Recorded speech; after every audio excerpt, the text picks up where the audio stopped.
வணக்கம். தமிழ்நாட்டில் திமுக ஆட்சி எதற்காக துடைத்து எறியப்பட வேண்டும், வரக்கூடிய சட்டமன்ற தேர்தலில் திமுகவை எதற்காக வீழ்த்த வேண்டும் தமிழக மக்கள் என்பதற்கு மேலும் ஒரு காரணம் கிடைச்சிருக்கு. அது என்னன்னா, எத்தனையோ காரணங்கள்ங்க. இந்த 4.5 ஆண்டுகளாக தமிழ்நாட்டை சூறையாடி கருத்து சுதந்திரம் கொஞ்சம் கூட இல்லாம யாரெல்லாம் அரசாங்கத்துக்கு எதிராக பேசுகிறார்களோ அவர்களை அடக்கி ஒடுக்கி பொய் வழக்குகள் மூலமாக முடக்க ட்ரை பண்ணிட்டு இருக்காங்க இந்த திமுக அரசாங்கம். அப்படிதான் நேற்று இரவு பாத்தீங்கன்னா ஏர்போர்ட் மூர்த்தி அவர்களை தன்னுடைய வீட்டிலேயே வச்சு கைது பண்ணியிருக்காங்க. திராவிட மாடல் ஆட்சியில ஒரு பறையற்குரிய தலைவரை விமானம் கூட்டி போனாங்க. பாத்துக்கலாம்.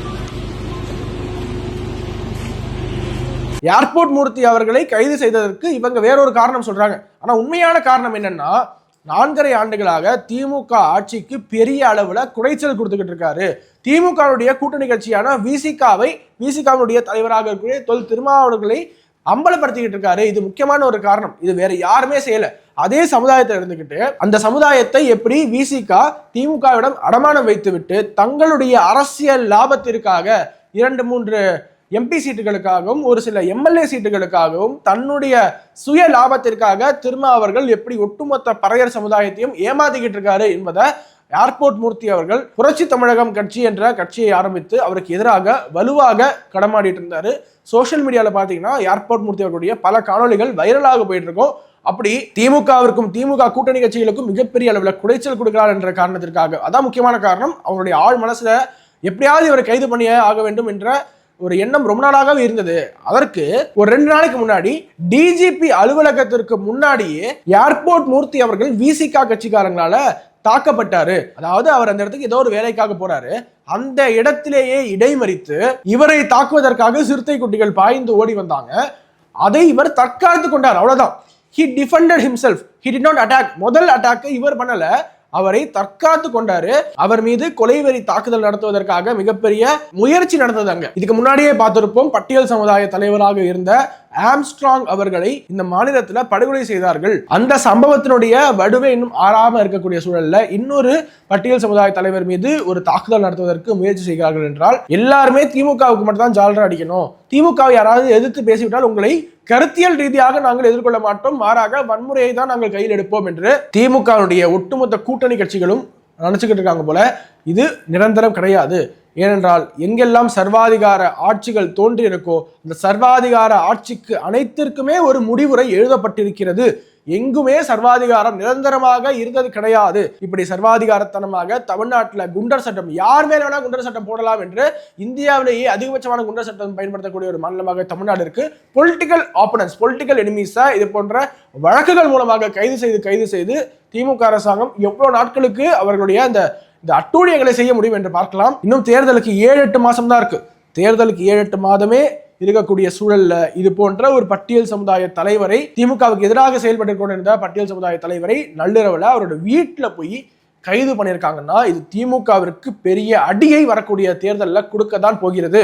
காவல்துறை பாத்தீங்கன்னா எக்மோர் கோர்ட் மேஜிஸ்ட்ரேட்ல ப்ரொடியூஸ் பண்றதுக்கு முன்னாடி ராயப்பேட்டா அரசு மருத்துவமனை கூட்டிட்டு போறாங்க மெடிக்கல் செக்அப்காக. அங்கேருந்து மருத்துவர்களுடைய பரிந்துரையின் பேர்ல ஸ்டான்லி அரசு மருத்துவமனைக்கு அவரை ஷிஃப்ட் பண்றாங்க. இப்போ அவருக்கு பிளட் பிரஷர் நார்மலா இல்லை என்று சொல்லி ஐசியூல அனுமதிக்கப்பட்டிருக்காரு. அதுக்கு முன்னாடி பாத்தீங்கன்னா ஐசியூல அனுமதிக்கப்பட்டதுக்கு முன்னாடி ஏதோ ஒரு மாத்திரை அவருக்கு கொடுக்கப்பட்டிருக்கு. அந்த மாத்திரை உட்கொண்டது பிறகாக தான் அவர் இப்ப ஐசியூல அனுமதிக்கப்பட்டிருக்காரு என்று இன்னைக்கு ஒருவர் பேட்டி கொடுத்திருக்காரு. இது நிச்சயமாகவே பெரிய சந்தேகத்தையும் கிளப்பி இருக்கு. இது வரைக்கும் எத்தனையோ புகார்களை இங்கு டிஜிபி அலுவலகத்துல, கமிஷனர் அலுவலகத்துல, எஸ்பி ஆபீஸ்ல என்று நிறைய பேர் கொடுத்திருப்பாங்க. இன்னும் சொல்ல போனா இந்த தேசத்திற்கு எதிராக கருத்து பதிவிடுறாங்க, அவர்களை கைது செய்யுங்க, நிறைய இடத்துல மணல் கடத்துறாங்க, மலையை வெட்டி விற்கிறாங்க என்றெல்லாம் புகார்கள் எழுந்த போது துரிதமாக நடவடிக்கை எடுக்காத காவல்துறை, நிகிதா அஜித்குமார் வழக்குல விரைவாக நடவடிக்கை எடுக்காத காவல்துறை, வேங்கை வயல்ல விரைவாக நடவடிக்கை எடுக்காத காவல்துறை, கவின் கொலை வழக்குல விரைவாக நடவடிக்கை எடுக்காத காவல்துறை அன்னைக்கு ஈவினிங் போய் விசிகாரங்களா போய் கம்ப்ளைண்ட் கொடுக்குறாங்க. அன்னைக்கு நைட்டே ஏர்போர்ட் மூர்த்தி அவர்களை கைது செய்யற அளவிற்கு இறங்கி இருக்குன்னா நினைச்சு பாருங்க காவல்துறையுடைய பிரையாரிட்டி என்னவாக இருக்கு.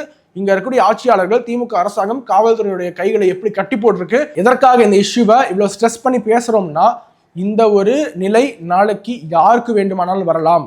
திமுக அவர்களுக்கு எதிராக பேசக்கூடிய அனைவரையும் முடக்கதான் முயற்சி செஞ்சிருக்கே தவிர they never heed to criticisms. அவங்களுக்கு இந்த கிரிட்டிசிசம் யார் பண்றா, யார் விமர்சிக்கிறா அதெல்லாம் கவலையே கிடையாது. நீ விமர்சிக்கிறியா, அவ்வளவுதான், நீ எனக்கு எதிராக பேசக்கூடாது, அதற்காக உன் மீது பொய் வழக்குகளை போட்டு முடக்குவேன் என்பதை அவங்க ஒரு பாலிசியாவே வச்சிருக்காங்க. இடிப்பாரிலா ஏமராமன்னன் கெடுப்பார் இல்லாமல் கெடுவான் என்று சொல்லுவாங்க. அது மாதிரி அவர்களுக்கு விமர்சனம் செய்வதே பொறுத்து கொள்ள முடியவில்லை. அப்படி இருந்தால் அந்த மன்னன் நிச்சயமாக கெடுப்பாரே இல்லாமல் அவரே கெட்டு விடுவார். முதல்வர் மு.க. ஸ்டாலின் அவர்களை சுற்றி இருக்கக்கூடிய கூட்டம் எப்பேற்பட்ட ஒரு கூட்டம் என்று தெரியவில்லை. அவர்களுக்கு ஆலோசனை வழங்கக்கூடிய ஒரு கூட்டம் எப்படி இருக்குன்னு தெரியல. அட்வைசர்ஸ் எப்படி இருக்காங்க, இந்த பர்சனல் அசிஸ்டன்ட் இவங்கெல்லாம் என்ன ஆலோசனை சொல்றாங்க என்று தெரியவில்லை. ஒருவேளை முதல்வரை நீங்களா எல்லாத்தையும் கைது பண்ணி உள்ள போட்டுருங்க, நம்ம நிரந்தர முதல்வராக இருக்கலாம் அப்படின்னு சொல்லிட்டு இருக்காங்க போல.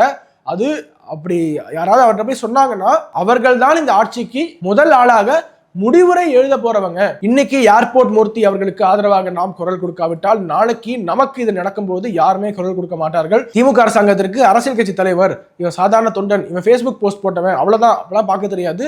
தனக்கு எதிராக விமர்சனம் வந்து விட்டதா அவ்வளவுதான் தெரியும். அதற்காக யார் மீது வேண்டுமானாலும் இந்த அட்டூழியங்களை அராஜகத்தை கட்டவிழ்த்து விட முடியும். இங்கேருந்து குஜராத்துக்கு போய் ஒரு பாஜக தொண்டரை கைது பண்ண முடியும். ஆனா இங்கு கள்ளச்சாராயம் காட்சி விற்பவர்களை கைது செய்ய துப்பில்லை இந்த அரசாங்கத்திற்கு. யார் ஏர்போர்ட் மூர்த்தி அவர்களை தாக்க வந்தார்களோ அவர்களை விரைவாக கைது செய்வதை விட்டுவிட்டு யார் தாக்கப்பட்டாரோ விக்டிமை நீங்க போய் அரெஸ்ட் பண்றீங்கன்னா உண்மையிலேயே இந்த அரசாங்கத்திற்கு சுய நினைவு இருக்கிறதா, சுய நினைவோடு தான் செயல்படுகிறதா? எத்தனையோ புகார் மனுக்கள் மீண்டும் மீண்டும் காவல்துறையில கொடுக்கப்பட்டு அது எதற்குமே விரைவாக நடவடிக்கை இல்லாத பொழுது இந்த தேசத்திற்கு தேவையான, மாநிலத்துக்கு தேவையான, சட்ட ஒழுங்குக்கு தேவையான பல விஷயங்களை முன்னெடுக்காமல், அதற்கெல்லாம் தீர்வு காணாமல், அந்த புகார் மீது நடவடிக்கை எடுக்காமல் ஏர்போர்ட் மூர்த்தியை நீங்க போய் டார்கெட் பண்றீங்கன்னா, அவர் அரெஸ்ட் பண்றீங்கன்னா, அதை அரெஸ்ட் பண்ணிட்டு பெருமையாக பாருங்க நாங்க அரெஸ்ட் பண்ணிட்டோம் என்று சொல்றீங்கன்னா உங்களுடைய மனநிலை என்ன? யாருக்காக நீங்கள் செயல்படுகிறீர்கள்? ரொம்ப நாளாவே ஏதாவது ஒரு வழக்குல சிக்க மாட்டாரா ஏர்போர்ட் மூர்த்தி அவர்கள் என்று தேடிக்கிட்டே இருந்திருப்பாங்க போல. யூடியூப் பேட்டியில அவர் சொல்ற கருத்துக்களுக்கெல்லாம் அரெஸ்ட் பண்ண முடியாது, மாநாட்டில் பேசுறாருன்னா அதுக்கு அரெஸ்ட் பண்ண முடியாது. என்ன பண்ணலாம்? வன்முறையை தூண்டிட்டாரு, வன்முறை கையில் எடுத்துட்டாரு. டிஜிபி அலுவலகத்துக்கு முன்னாடி, டிஜிபி அலுவலகத்திற்கு முன்னாடியே ஒரு பட்டியல் சமுதாய தலைவர் தாக்கப்படுகிறார் என்றால் தமிழ்நாட்டுடைய சட்ட ஒழுங்கு எந்த அளவுக்கு இருக்கு? What is the level, the extent? தமிழ்நாட்டில் சட்டம் ஒழுங்கு எப்படி சீர்கெட்டு போகிருக்கு என்பதை அப்படியே மக்கள் பார்த்து கை கொண்டு சிரிக்கிறாங்க. ஒரு பக்கம் இந்த சட்டம் ஒழுங்கு சிரிப்பாய் சிரித்தாலும் மறுபக்கம் அச்சமாக இருக்கிறது. ஒரு அரசியல் கட்சி தலைவர், ஒரு கட்சியினுடைய தலைவர், நிறுவனர், அவருக்கே இந்த நிலைமை என்றால் சாதாரண குடிகளுக்கு என்ன பாதுகாப்பு? பாதுகாப்பற்ற மாநிலமாக தமிழ்நாட்டில் திமுக ஆட்சி சட்ட ஒழுங்கை வைத்திருக்கு. இதனால தான் சொல்றோம், இந்த சர்வாதிகார ஆட்சிக்கு வரக்கூடிய 2026 சட்டமன்ற தேர்தலில் நாம் ஒரு முடிவுரை எழுதாவிட்டால் வரலாறு நம்மளை மன்னிக்காது. இது நமக்கு கிடைத்திருக்கூடிய ஒன் அண்ட் ஒன்லி ஆப்பர்ச்சுனிட்டி. அவர்களுடைய தவறை எப்படி நம்ம சுட்டி காட்டுவது என்றால் உங்களுடைய ஓட்டு மூலமாக. ஸோ வரக்கூடிய சட்டமன்ற தேர்தலில் யாருக்கு வாக்களிக்க வேண்டும் என்பதை கொஞ்சம் சிந்தித்து வாக்களிங்கள். மீண்டும் இந்த திமுக ஆட்சி வந்துவிட்டால் இது போன்ற நிறைய நிறைய நிறைய நிறைய கைதுகள் நடக்கும். இன்னைக்கு நீங்க திமுகவுக்கு எதிராக பேசிட்டீங்கன்னா you will be noted down. அடுத்த முறை ஆட்சிக்கு வந்தவுடன் மீண்டும் உங்களை கைது செய்வார்கள். அதுல மாற்றுக்கிறதே கிடையாது. அவங்கள பொறுத்த வரைக்கும் பொலிட்டிக்கல் ஆப்போனன்ஸ் இருக்கக்கூடாது என்று நினைக்கிறாங்க. ஆனா அப்படி முடியாது. இது ஜனநாயகம். மக்கள் பேசத்தான் செய்வார்கள். அரசியல் கட்சிகளுக்கு எதிராக, அரசாங்கத்திற்கு எதிராக பேசத்தான் செய்வார்கள். நீங்கள் அதை முடக்கிவிடலாம், ஒடுக்கிவிடலாம் என்று நினைத்தால் நிச்சயமாக உங்களுக்கு முடிவுரை காத்திருக்கு என்று சொல்லி விடைபெறுகிறோம். மீண்டும் அடுத்த ஒரு நிகழ்ச்சியில் சந்திக்கிறோம். வணக்கம். வந்தே மாதரம்.